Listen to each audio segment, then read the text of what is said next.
When we are alone, there are only tears. So when we are together, we dance and sing. That's a quote from one of the many grandmothers in Africa who've been raising their orphan grandkids on their own. The whole generation had been wiped out by AIDS. Basically, the parents had been wiped out.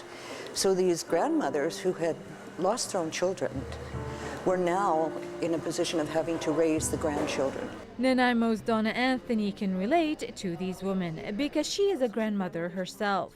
Hearing about the plight of these African women from United Nations Special Envoy Stephen Lewis and learning about his foundation's Grandmothers to Grandmothers initiative, she and a few other women decided to start the Nan Go Grannies group. We formed up in 2005, starting very small, and we've grown somewhat over the years. So we raise funds, we funnel them through the Stephen Lewis Foundation in Toronto, and they in turn fund 250 projects in 15 countries in Africa. It's exciting and rewarding to be part of a big organization, primarily of women, primarily of grandmothers, who are showing the country what we can do, that we're making a difference. And Stephen Lewis talks about how the grandmothers are what's saving Africa in the sub-Saharan area where the AIDS epidemic has been so mad. These are women that are quite elderly, quite advanced in age, and their own adult children have died because of AIDS or war.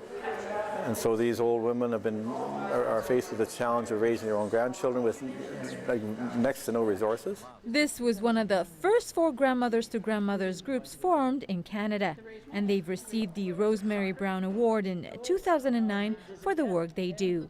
Now there are about 250 of them all over the country, raising more than $13.5 million in total since they started. What the foundation always tries to do, and what we try to keep in mind, is that we meet these people with a spirit of solidarity and respect, that they are not poor things. They are intelligent, they are dedicated, they are committed, they're resourceful. The grandmothers, nobody knew anything about them. You know, they were just the quiet people in the background. And since they got organized, they're not quiet anymore.